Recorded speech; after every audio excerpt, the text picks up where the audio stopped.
I've been having conversations with a few clients of late about getting into a category of one. What I see out there as a coach, a consultant, someone who analyzes businesses, are businesses that feel the same to me. They use basic language.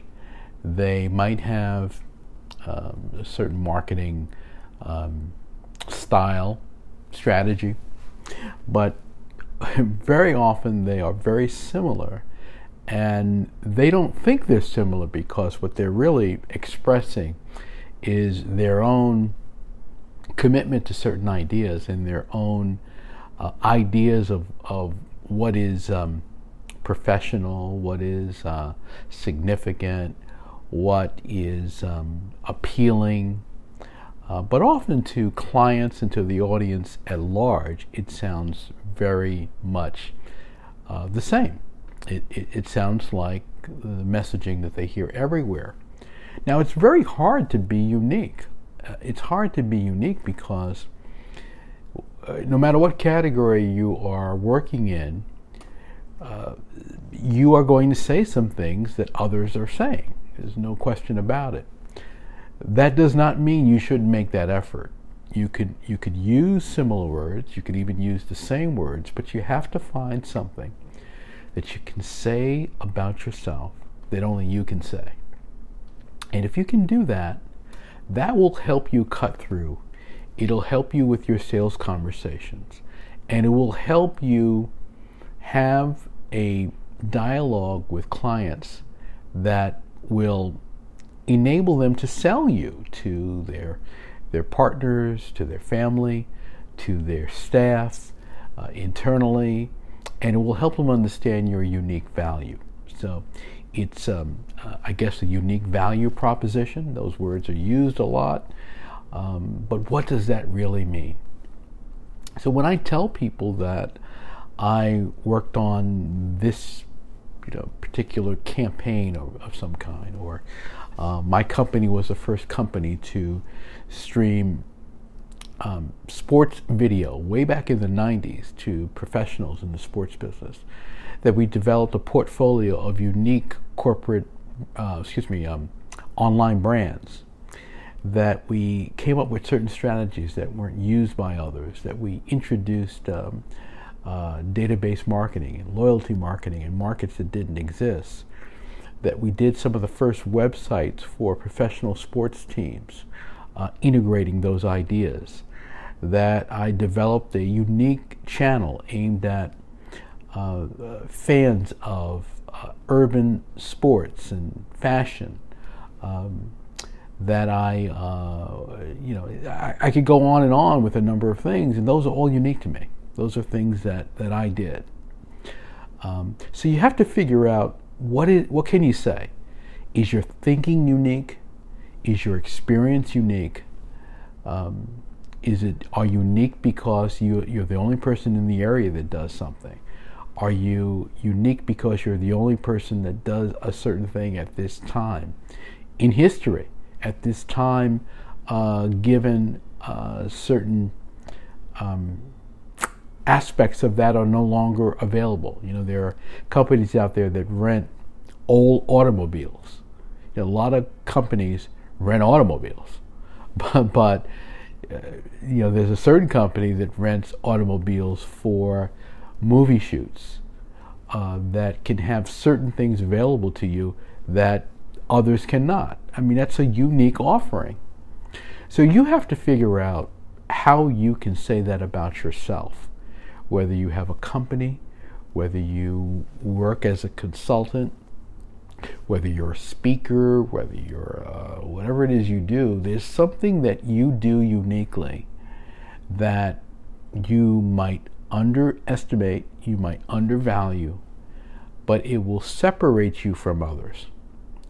And that's what you're looking for when it comes to marketing yourself. That makes conversations easier, more compelling. It gives you something to build a sales cycle around. It gives you something to break ice with, when you're trying to break the ice with, when you're trying to connect with someone. It just makes everything about what you're doing in business more interesting. So here's what you do. You get a pad and you start to go through your career. And whatever it is that's unique. You know, I'm the only person who's left-handed that graduated from this high school. I'm the only person who was focused on this kind of music in high school. I'm the only person that was located in this town that studied this subject. I'm the first person to do this or that. I'm a person who wasn't the first, but adopted this idea and really helped people understand it. You know, there was someone I was talking to, and he used to say to me, you know, I wasn't the first to come up with this idea, but I was the person who really helped people understand it as a thought leader. Well, that's unique. I was the first woman. I was the first African American. I was the first person to do this and explain it in this way. I spend more time on this than anyone else. I'm one of few websites where you can go and do this. There used to be a lot of people in this industry. There aren't that many anymore. I'm one of them who is kept to the traditions of old. I am doing something that other companies never did. I was watching, in fact, the other day I was watching a documentary about Steve Madden. You might have seen it or heard of it. I think it was on Netflix. And I was fascinated, not by his brushes with Wall Street and the law. I mean, you'll see that if you get into the documentary. But I was fascinated by how dynamic an organization he created by creating designs, instantly marketing them and testing them and seeing if they would work, and then deciding, okay, we'll roll this out in a bigger way. That was fascinating to me because it was a modern shoe designer and marketer doing something that most people would think could not be done. They were making something right away, figuring out if it would work, testing it, and if it worked in a particular store, then it could work elsewhere. I don't know if anybody ever did that before, but it certainly was compelling to me to see that.